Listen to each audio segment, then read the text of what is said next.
Louis Gbéroun Vlavonu au domicile de Mariano Ogutolu dans la soirée de ce vendredi.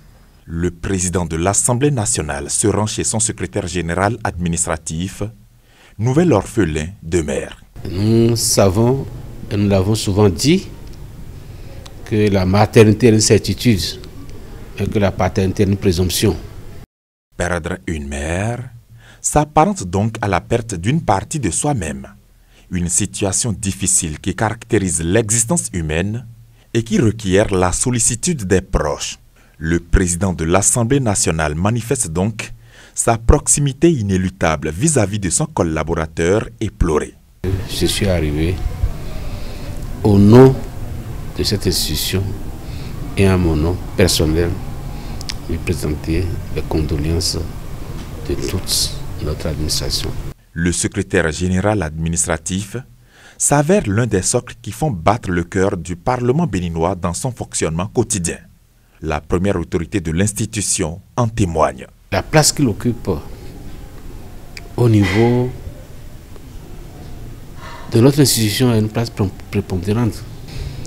J'ai organisé le fonctionnement de l'institution sur 3 grands piliers. Il y a le cabinet qui est plus politique, alors que je ne sais pas si le secrétaire général est politique, puisque je ne connais pas son parti. Il est neutre. Donc il y a le directeur de cabinet qui dirige le cabinet, les politiques. Il y a le secrétaire général administratif qui dirige l'administration parlementaire. Et il y a le colonel commandant de la garde qui dirige le groupe de sécurité et avec un bataillon de militaires. Ces 3 piliers, si quelque chose leur arrive, l'administration prend toujours un coup. Perdre le moral dans ce contexte en tant que poumon de l'administration parlementaire pourrait engendrer des difficultés respiratoires de cette administration. Et le premier responsable de l'institution de réaffirmer son soutien.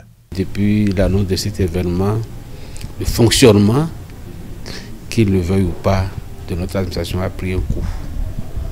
Et compte tenu de cette place qu'il occupe, au sein de l'organisation de notre administration, je me devais de lui apporter mon soutien indéfectible dans tous les sens pour qu'il puisse traverser ces moments de douleur, ces moments de vide, afin que l'administration n'en prenne pas véritablement un grand coup. Le président Vlavonu va ensuite signer le cahier de doléances en hommage à la défunte, un autre signe de son affection et de sa proximité envers la famille éplorée.